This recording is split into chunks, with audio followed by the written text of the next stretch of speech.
ઓમ શ્રી ગણેશાય નમઃ. જય શ્રી કૃષ્ણ મિત્રો. પુત્રદા એકાદશીની વ્રત કથા આપણે આજે સાંભળીશું.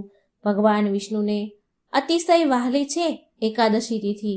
ભગવાન વિષ્ણુએ ખુદ એમના મુખેથી કહ્યું છે કે બધી જ તિથિઓમાં વ્રતોમાં મને એકાદશી પ્રિય છે. તો માત્ર આ કથા વાર્તા એકાદશીની સાંભળવાથી પણ આપણને પુણ્ય મળે છે. 1000 ગાયોના દાન કર્યા બરાબર પુણ્ય મળે છે. અશ્વમેઘ યજ્ઞ બરાબર પુણ્ય મળે છે. તો માત્ર એકાદશીની કથા સાંભળવાથી આટલું પુણ્ય છે. તો હૃદયથી મનથી આ વાર્તા સાંભળજો. પુત્રદા એકાદશીની વ્રતકથા. ઓમ નમો ભગવતે વાસુદેવાય. યુધિષ્ઠિર બોલ્યા, હે કૃપાનિધિ, પોષ મહિનાની શુક્લ પક્ષમાં કઈ એકાદશી આવે છે? એનું નામ શું છે? એનું મહિમા મને વિસ્તારથી કહી સંભળાવો પ્રભુ. ભગવાન શ્રી કૃષ્ણએ કહ્યું, હે રાજન, પોષ મહિનામાં શુક્લ પક્ષમાં જે એકાદશી આવે છે એનું નામ પુત્રદા એકાદશી છે.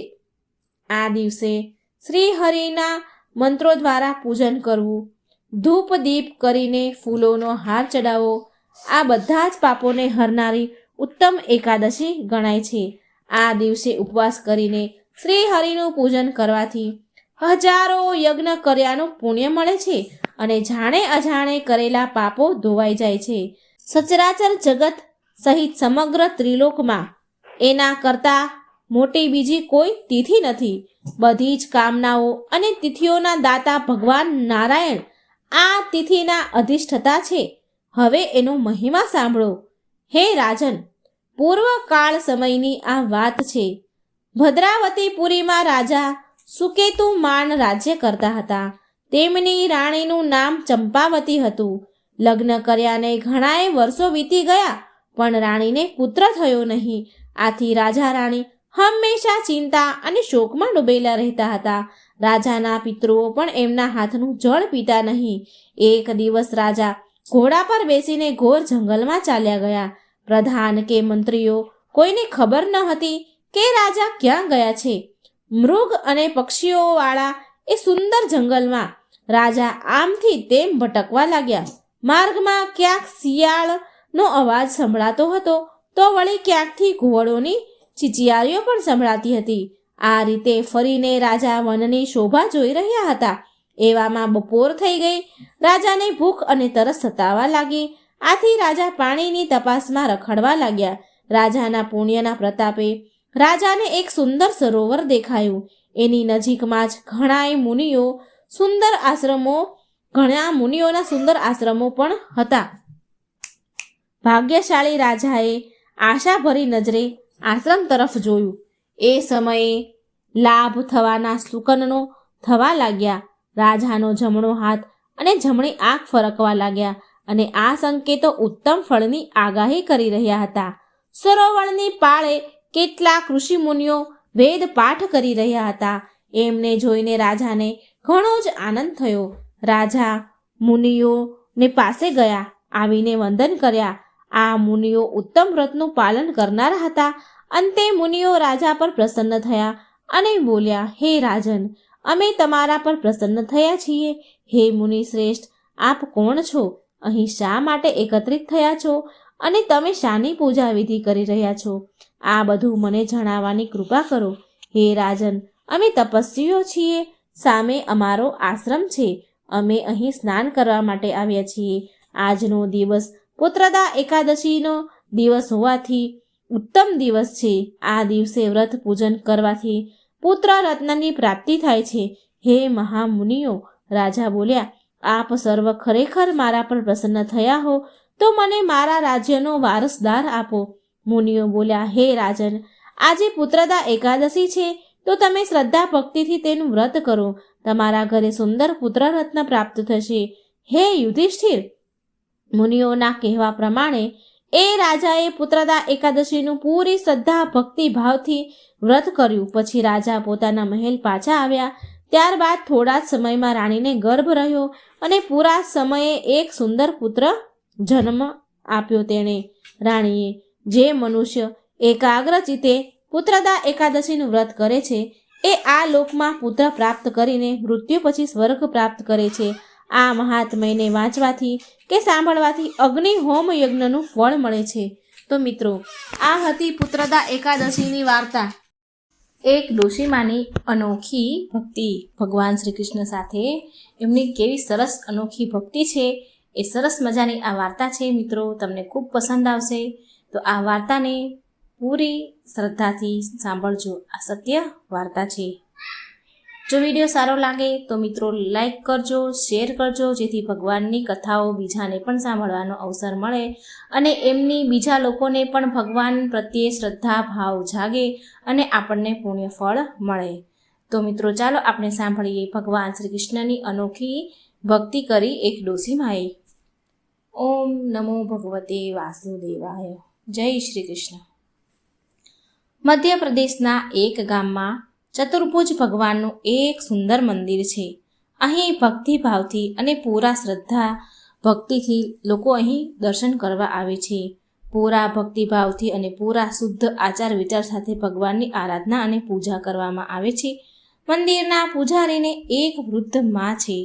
તે તેના દીકરાને મંદિરની પૂજામાં તે મદદ કરે છે, તે પૂજારીની માતા. પણ એક દિવસ થયું એવું કે વૃદ્ધ માતા અંધારામાં આવી રહ્યા હતા તો પડી ગયા અને વૃદ્ધ ડોશીમાના થાપાનું હાડકું તૂટી ગયું.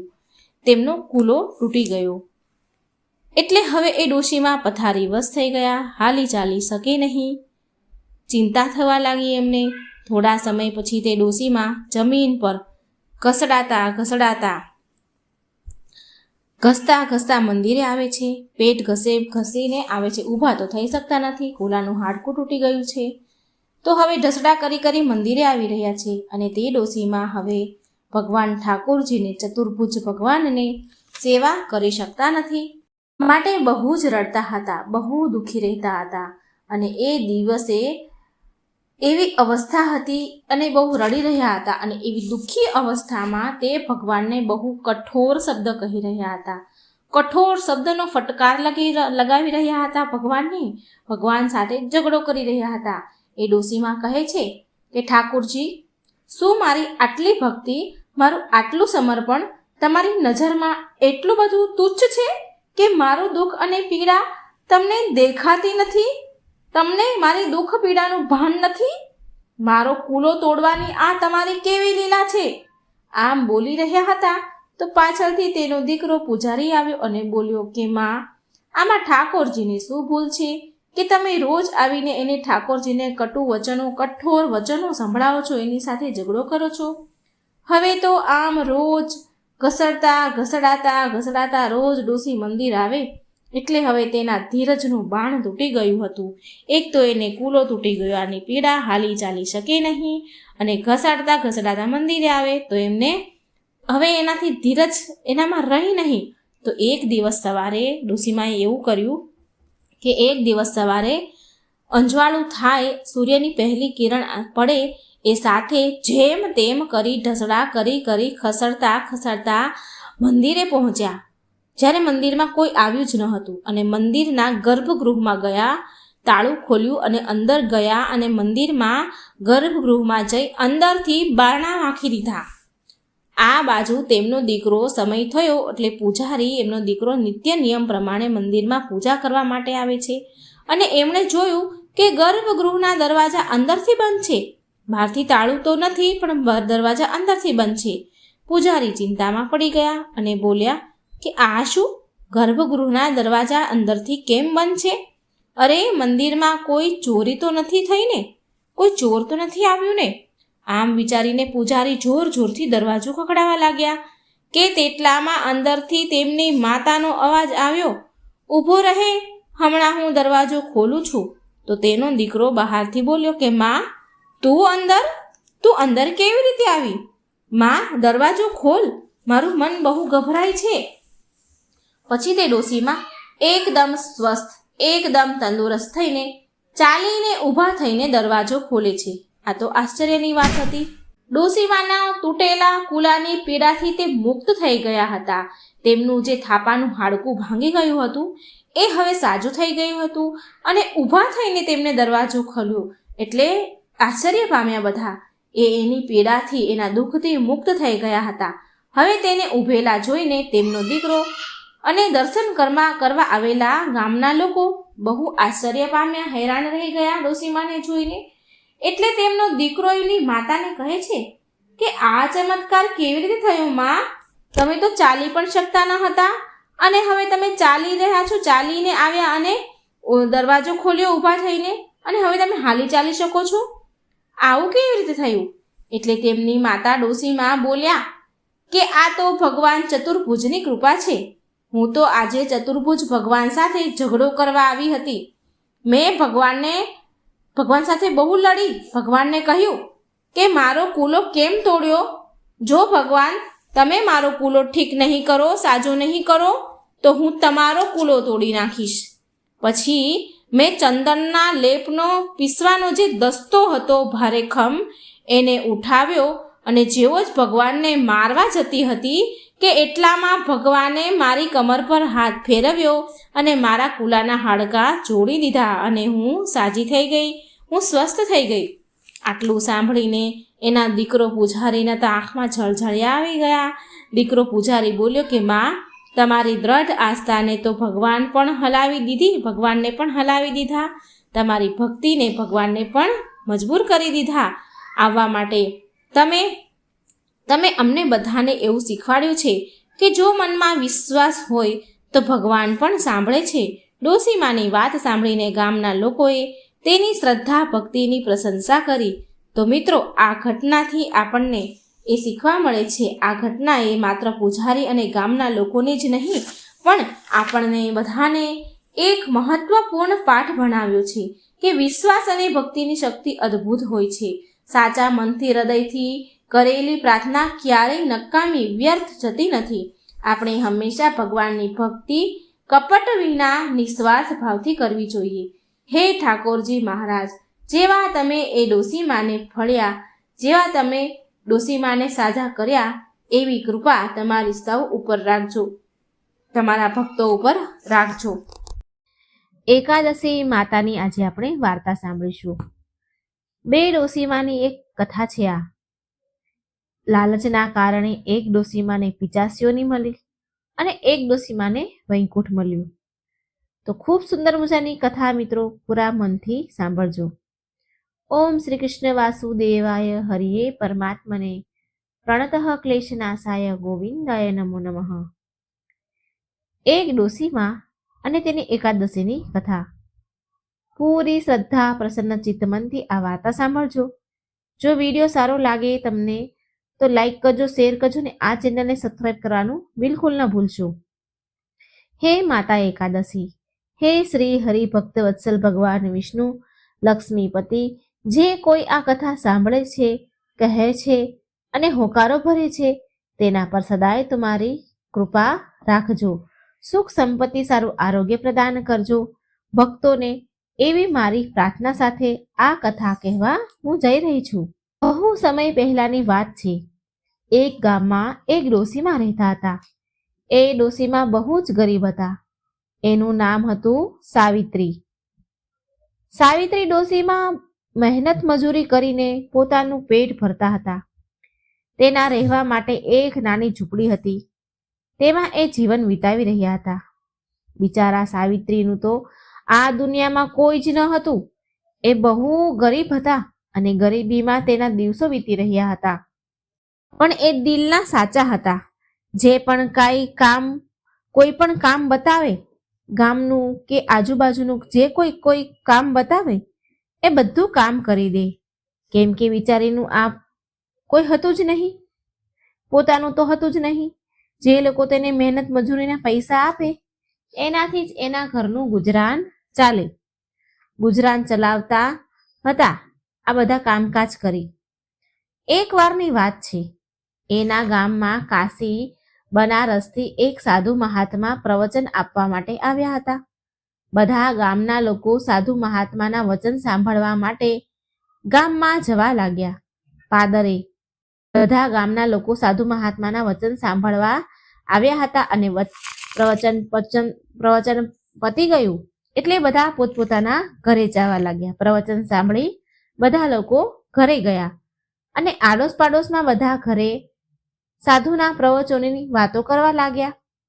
તો સાવિત્રીએ પણ એક દિવસ સાંભળ્યું કે એના ગામમાં બહુ વિદ્વાન સાધુ મહારાજ આવ્યા છે, પ્રવચન સંભળાવે છે, સારું જ્ઞાન આપે છે.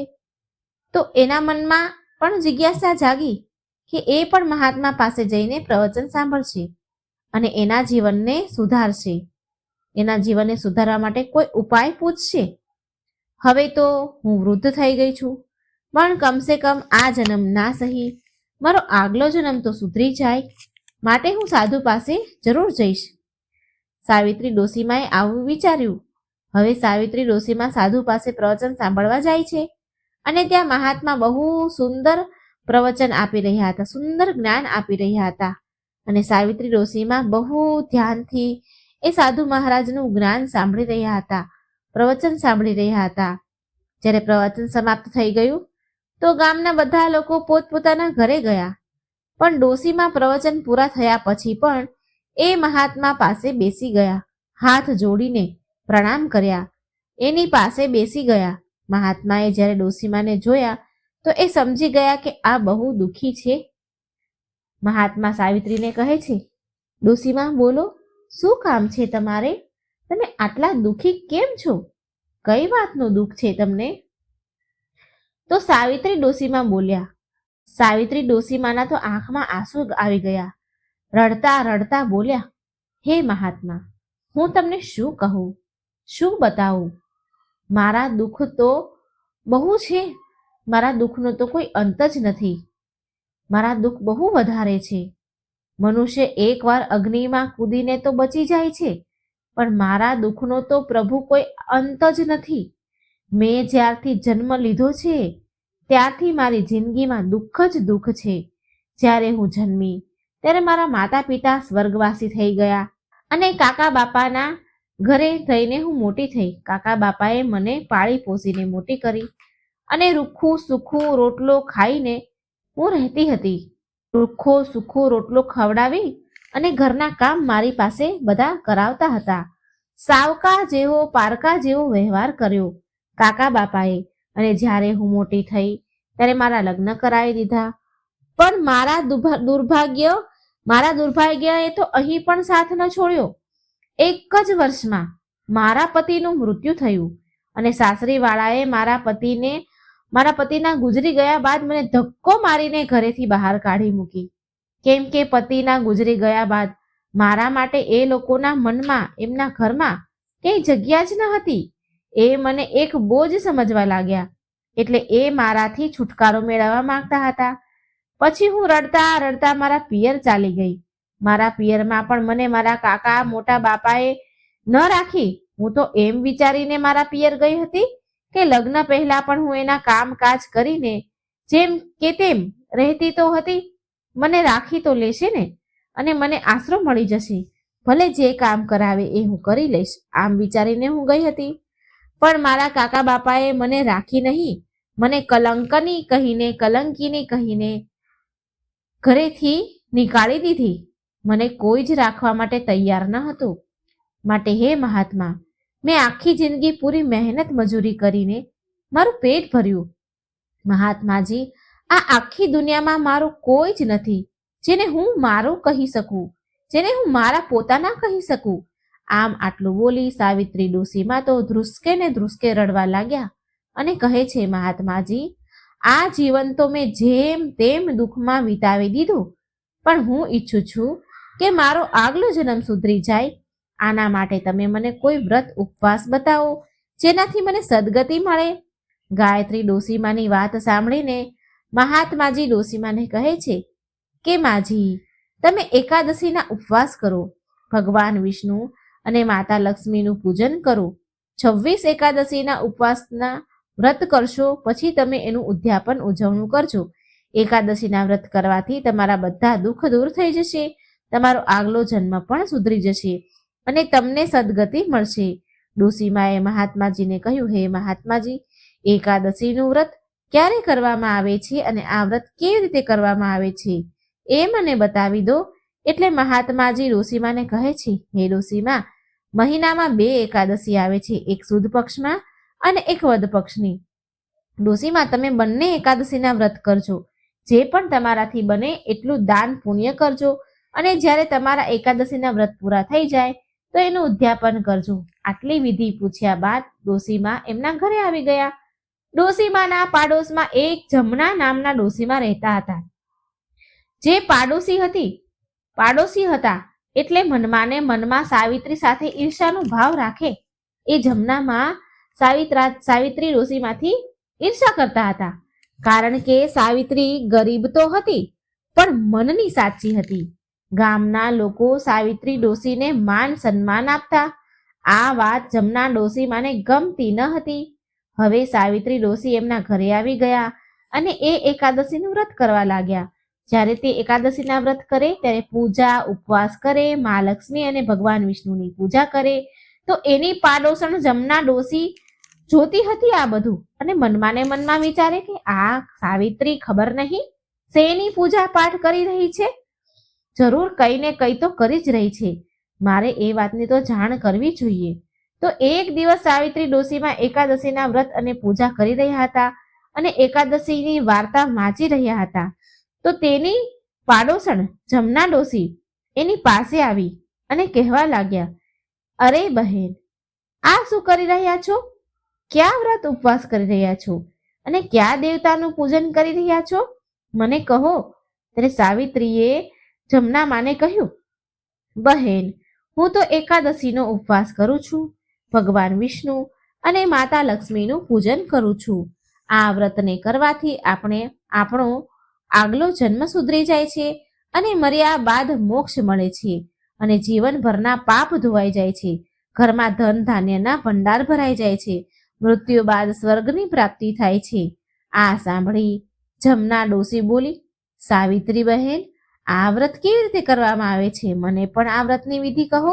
એટલે સાવિત્રી ડોશીમાં બોલ્યા કે બહેન, મહિનામાં 2 વાર એકાદશી આવે છે, એક વદ પક્ષ અને એક સુદ પક્ષની.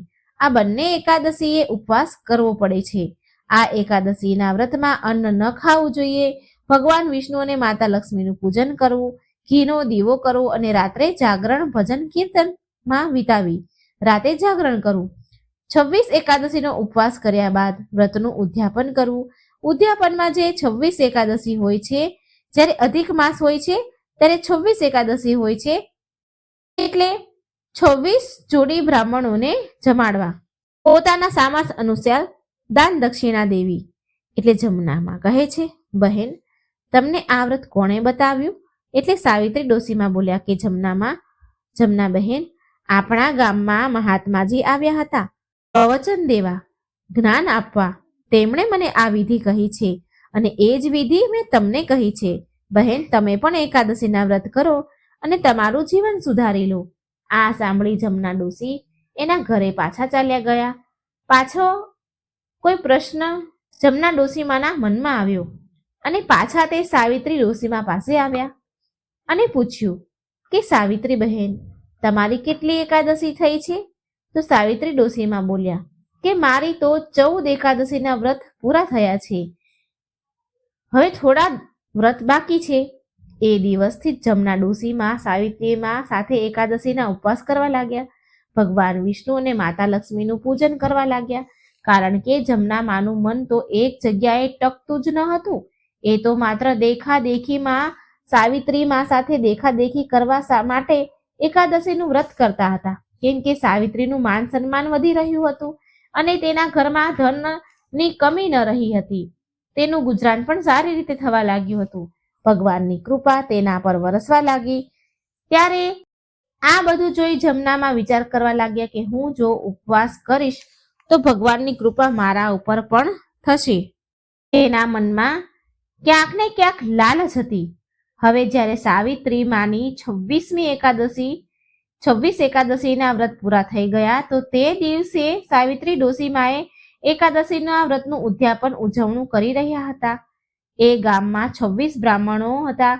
એ ગામમાંથી 26 બ્રાહ્મણોને જમવાનું નોતરું આપીને આવ્યા અને સાવિત્રી ડોશીમાએ તેના પૂરા આંગણાને ગાયના છાણથી લીપી દીધી. પછી તેને શુદ્ધ શાકાહારી ભોજન બનાવ્યું. ભોજન બનાવ્યા બાદ પૂજા પાઠ કરી. પછી જે બ્રાહ્મણોને નિમંત્રણ આપ્યું હતું તે ભોજન માટે આવ્યા, બોલાવ્યા તો ભોજન માટે આવ્યા, બ્રાહ્મણોને ભોજન કરાવ્યું તેમની પત્નીઓ સાથે.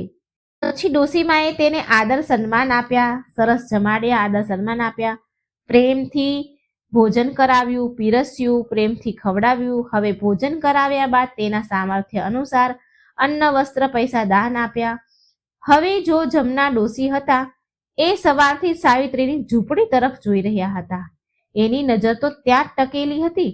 એ મનમાં વિચાર કરવા લાગ્યા કે આજ તો મારી પાડોશણ સાવિત્રીના 26 એકાદશીના વ્રત પૂરા થઈ ગયા છે. હવે મને કોણ એકાદશીની કથા સંભળાવશે અને કોણ મને એકાદશીના વ્રતની પૂજા કરાવશે? એ દિવસે જમના માનું મન દુઃખી થઈ રહ્યું હતું. તેને એ દિવસે ઊંઘ પણ ન આવતી હતી. ત્યારે અડધી રાત્રે એ જુએ છે કે સાવિત્રી માના આંગણામાં બહુ પ્રકાશ પડી રહ્યો છે અને જમના મા તેની ઝૂંપડીમાંથી નીકળીને જોવા લાગ્યા. જમના માએ જ્યારે જોયું તો તેને વિશ્વાસ ન થયો કે સાવિત્રી ડોસી માને લેવા માટે એક વિમાન આવ્યું છે. સાવિત્રી માં દિવ્ય વસ્ત્ર અને દિવ્ય આભૂષણ પહેરીને વિમાનમાં બેસી ગઈ. આ જોઈને ડોસી જમનાના મનમાં તો લાલચ આવી ગઈ. એને વિચાર્યું કે મારી પાડોશણને લેવા માટે દેવદૂત વિમાન લઈને આવ્યા છે તો સ્વર્ગ ચાલ્યા જશે અને હું અહીં એકલી રહી જઈશ. મારે પણ આ વિમાનમાં લટકીને ચાલ્યું જવું જોઈએ. હવે જે જમનામાં હતા તે ધાબળો ઓઢીને આવ્યા અને એ ચૂપચાપ સંતાઈને આવ્યા અને વિમાનની પાછળ લટકી ગયા. જ્યારે દેવદૂત વિમાનને લઈને પરલોક જવા લાગ્યા તો દેવદૂતને વિમાનમાં ઝટકા વાગવા લાગ્યા. ત્યારે તેમણે જોયું તો વિમાન પાછળ એક ડોસીમાં લટકેલા છે. ત્યારે ત્યાં આકાશવાણી થઈ. આકાશવાણી એવી થઈ કે આ ડોસીના મનમાં લાલચ જાગી છે. તેને હજી સુધી 26 એકાદશીના વ્રત પૂરા નથી કર્યા, માટે તેને સ્વર્ગ ન મળી શકે. ત્યારે દેવદૂતોએ જમના ડોસીમાને નીચે ધક્કો મારીને પાડી દીધા. જ્યારે જમના માં નીચે પડ્યા તો એક વડના ઝાડ ઉપર પડ્યા, જેનાથી એના પ્રાણ નીકળી ગયા. હવે જમના ડોસીના પ્રાણ તો નીકળી ગયા પણ એની આત્માને મુક્તિ ન મળી, કેમ કે એના મનમાં લાલચ હતી. તેને શ્રદ્ધા ભાવથી એકાદશીનું વ્રત ન કર્યું હતું. એ તો માત્ર સાવિત્રી ડોસીને જોઈને દેખાદેખીમાં વ્રત કરતા હતા. એ કરે એવું હું કરું તો મને પણ ગામવાળા માન આપે, મારા ઘરમાં પણ ધન ધાન્ય આવે. તેની અંદર ઈર્ષાનો ભાવ હતો, માટે જમનામાં મર્યા તો તેને મુક્તિ ન મળી અને એ પીપળાના ઝાડ પર પ્રેત એટલે કે પિચાસણી બનીને રહેવા લાગ્યા. મર્યા બાદ તેને પિચાસની યોની મળી અને આ બાજુ વિમાન સાવિત્રી ડોસીમાને લઈને સ્વર્ગમાં ચાલ્યું ગયું. આવી રીતે સાવિત્રી માને સાચી શ્રદ્ધા લગ્નથી એકાદશીના વ્રત કરવાના કારણે તેને સ્વર્ગલોકની પ્રાપ્તિ થઈ. હવે આ બાજુ જમના ડોસીમાં પિશાચ બનીને ઝાડ પર રહેવા લાગ્યા અને ધીરે ધીરે સમય વીતવા લાગ્યો. હવે પિશાચની યોનિમાં અને એને બહુ જ કષ્ટ મળી રહ્યા હતા. હવે એક વારની વાત છે કે ગામની અમુક સ્ત્રીઓ એકાદશીના વ્રત કરતા હતા. હવે એક વારની વાત છે કે ગામની અમુક સ્ત્રીઓ એકાદશીના વ્રત કરતી હતી, માટે એકાદશીના દિવસે સ્નાન કરવા માટે ગંગા ઘાટ પર આવી. એ જ ગંગાના ઘાટ પર વડનું એક ઝાડ હતું. એ ઝાડમાંથી અમુક અજીબ અજીબ અવાજ આવતા હતા. સ્ત્રીઓએ એ અજીબ અજીબ અવાજ સાંભળ્યો.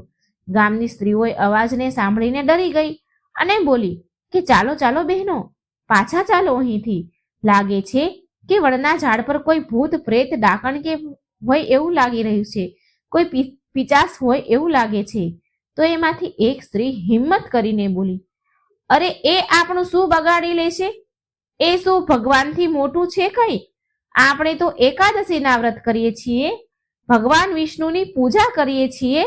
ચાલો જઈને જોવું જોઈએ, આપણે પૂછવું જોઈએ કે એ કોણ છે. ત્યારે બધી સ્ત્રીઓ હિંમત કરીને આગળ વધી એ વડના ઝાડ પાસે ગઈ અને પૂછવા લાગી, અરે તમે કોણ છો? ભૂત છો, પ્રેત છો, ડાકણ છો, પિશાચ છો, કોણ છો? અમારાથી તમને શું જોઈએ છે? ત્યારે એ પિશાચની બનેલી જમના ડોસી બોલ્યા, બહેનો, હું આ ઝાડ પર રહું છું અને પિશાચની યોનિમાં છું. પછી જમના માએ તેની પૂરા જીવનની ઘટના એ સ્ત્રીઓને કહી સંભળાવી. કેવી રીતે તેને એકાદશીનું વ્રત કર્યું અને કેવી રીતે વિમાનમાં લટક્યા અને દેવદૂતોએ એમને ધક્કો મારીને નીચે પાડ્યા. આ બધી જ ઘટના સ્ત્રીઓને સંભળાવી. આ સાંભળીને એ સ્ત્રીઓ બોલી કે તમે પિચાચ યોનિમાં દુઃખ ભોગવી રહ્યા છો, પણ તમારે અમારી પાસેથી શું જોઈએ છે? ત્યારે જમનામાં બોલ્યા, બહેનો, તમે મને મુક્તિ અપાવી શકો છો જો તમે મને તમારી એકાદશીના વ્રતના ફળ મને આપશો તો મને મુક્તિ મળી જશે. ત્યારે એ સમયે એ 12-13 સ્ત્રીઓ હતી ત્યાં. તેમાંથી એક સ્ત્રી બહુ સમજદાર, વ્યવહારિક, જ્ઞાનવાળી હતી. બહુ પૂજા પાઠ કરનારી, સત્સંગ કરનારી હતી. એણે તેની સાથે આવેલી બહેનોને કહ્યું, અરે બહેનો, જો આપણા વ્રતના ફળ આપવાથી આ પિશાચનીને મુક્તિ મળી જાય છે તો આપણે આ ધર્મનું કામ જરૂર કરવું જોઈએ. આ તો મોટા ધર્મનું કામ છે. આપણે આ કામથી પાછળ ન હટવું જોઈએ. જો આપણે આજે આ ધર્મનું કામ કરીશું તો આ બિચારીને મુક્તિ મળી જશે અને આપણને આનું પુણ્ય ફળ મળશે. પછી સૌભાગ્યવતી સ્ત્રીઓએ ગંગાજીના ઘાટ પર સ્નાન કર્યું અને ભગવાન વિષ્ણુ અને મા લક્ષ્મીની પૂજા કરી. અને જે માઘ માસની જે જયા એકાદશી હતી તો તેમણે હાથમાં જળ લીધું, ડાભ લીધો અને તલ લઈને તેમની એકાદશીના વ્રતનું ફળ, પુણ્ય ફળ એ પિશાચની બનેલા જમનામાને સોંપી દીધું, અર્પણ કરી દીધું, જેનાથી પિશાચ યોનિમાંથી જમનામાને મુક્તિ મળી ગઈ. જમનામાએ પિશાચની યોનિમાં દેહ ત્યાગીને સુંદર દિવ્ય દેહ ધારણ કરીને કિંમતી અલૌકિક આભૂષણ પહેરીને જતા પહેલા એ બધી સુહાગણ સ્ત્રીઓને પુત્રવતી, ધનવતી અને સૌભાગ્યવતી થવાના આશીર્વાદ આપીને તેમની પ્રદક્ષિણા કરીને જમનામાં વિમાનમાં બેસીને દેવલોક ચાલ્યા ગયા. અને આ કારણે એ બધી સ્ત્રીઓ બધા સુખોથી પરિપૂર્ણ થઈ અને તેમના જીવનમાં ખુશહાલી આવી. જેને પુત્ર સંતાન ન હતા તેમને સંતાન થયા, જેના ઘરમાં અન્નધન ન હતા તેમને અન્નધનના ભંડાર ભરાઈ ગયા. અને પછી એ બધી સ્ત્રીઓ સમસ્ત સુખને ભોગવીને મૃત્યુ બાદ વિષ્ણુ લોકને પ્રાપ્ત થઈ. તો મિત્રો, આ હતી એકાદશીના વ્રતનો મહિમા. હે ભગવાન વિષ્ણુ, હે મા લક્ષ્મી, જેવી તમે સાવિત્રી મા પર કૃપા કરી અને સ્વર્ગની પ્રાપ્તિ થઈ તેવી બધાની મનોકામના પૂરી કરજો.